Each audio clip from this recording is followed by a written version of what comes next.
BNP জিতলে কে হবেন প্রধানমন্ত্রী?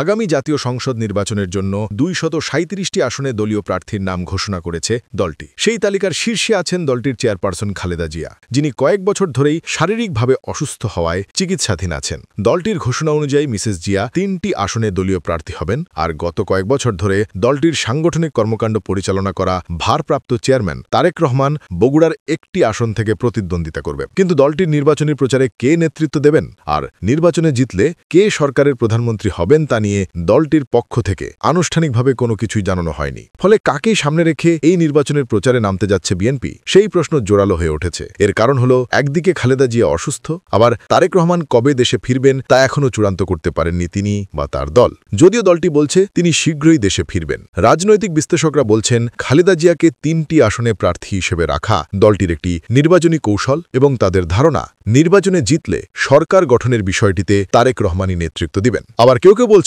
তারেক রহমান দেশে না ফেরা পর্যন্ত তার ফেরা নিয়ে সংশয় থেকেই যাবে এবং সে কারণেই বিএনপির নেতৃত্বের জায়গায় খালেদা জিয়াকেই রেখেছেন ৩টি আসনে প্রার্থী করার মধ্য দিয়ে।